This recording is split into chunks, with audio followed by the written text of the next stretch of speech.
Good afternoon. It's a hot one today. It really is. But any day with sun is nice. 90 is still, uh, it's a dry heat. um, so, what's going on? Well, first of all, I had a fun remembrance. I was with Jamie Raskin, as were others, on the weekend. And for the first time, I kept thinking about why does the Raskin name, besides him, uh, make me think that I knew a Raskin. And I finally decided that I did know one, and his name was Marcus Raskin. And among the things I read that he wrote was an edition of Vietnam Papers. So, of course, then I thought, well, is it possible that Jamie was his son? And you people probably already know this, but yes, he was. So I thought, isn't that something? Two great patriots in the same family, fighting for issues worthy of a lifetime. So we do have our heroes among us, but they're hard pressed to break through all those others who don't give a damn, basically. Now, in court today, there was another motion to continue the Bannon case. And the way that worked out was that the court said no. I've said no before, no, really, I mean no. And they had their openings. Now, there are two things about the openings that, if I read correctly, and my sources, what the Post wrote in summary fashion of what happened in the courtroom. So I'm not there, I'm not going to go in. But I try to pick up what they're saying. And there are two things that I thought were worth mention. One was that the lawyer for Bannon said you should consider what part politics may have played in individual items here. And that's entirely wrong. That's inappropriate. The prosecution objected. And so why did he do that? And I don't know what the judge said, if he instructed the jury not to consider that, but that's usually what happens. But that's what I called on Ari the other day, jury nullification. You get the jury to ignore the law and decide, well, this is not fair, this is political. And so maybe you catch one juror and they hang. And that's the objective of jury nullification defense. It is not approved. That's what you call it when you see it. It is real. It has effect.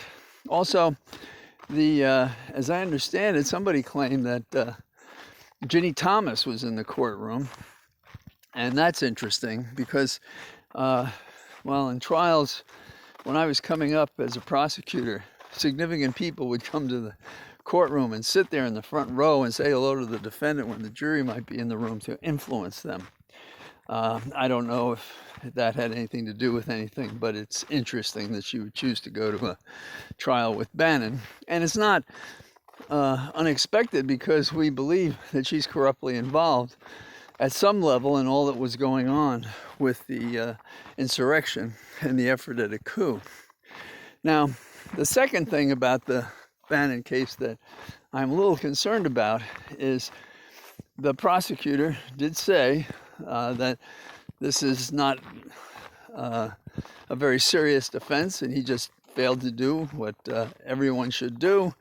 And she spent 20 minutes, and a good summation doesn't have to be that long, particularly in a simple case. But this is the part that concerns me. There are letters setting up the date that Bannon failed to appear at, and apparently she made reference to the letter's reference to a privilege, executive privilege. Now, they won that fight. That is to keep it out. And if the report is right, and it may not be, because they may have referred to letters that have this in them and that they're going to be limited in their reference when the jury gets to see them, but I don't know that. And if I were the prosecution, that's what I would try to do, to have there be a direction that strikes what is not allowed to be a defense. But it sounded like the prosecution had made reference to it as a frivolous objection. Well, they won that because the judge was keeping that out. So that concerns me. There are two themes now that concern me. One is the no-see-ums are out today, and you can see them actually. This concerns me because we have a jury nullification defense launched by the defense, and we have an opening that I would take, because the first chance I got, I would be asking about the privilege. The prosecution would object, and I would say they opened it in their opening. They made reference to it. They now can't deny us going into it. So that's upsetting. So what else is going on in the world? Well, the Secret Service, unsurprisingly, hasn't produced any documents. And why they are not called to the grand jury. And I mean the grand jury, not the committee. Everyone who was involved in the car, who took the president down to talk to the people so they can say what happened in that car. And of course, the Secret Service that were up on the Hill, who were about to take Vice President Pence who knows where, and what their orders were and where they came from. And it's just so elemental. It's like one of the things we like the best in our spare time or real time or professional time is a story. So we spend our life hearing and thinking about stories.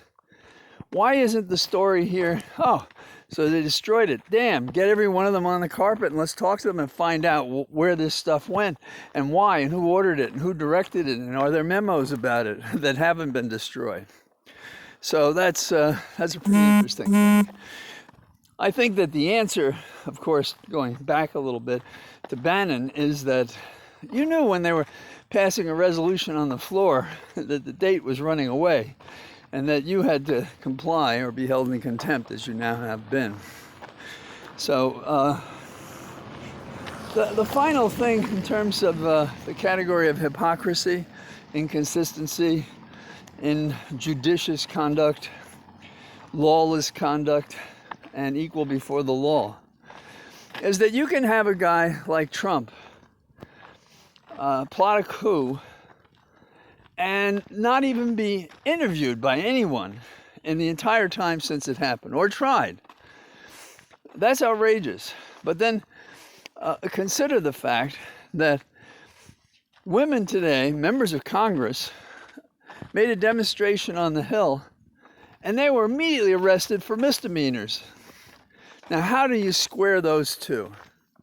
You can tear down the damn Capitol, but don't you protest a decision by the Supreme Court.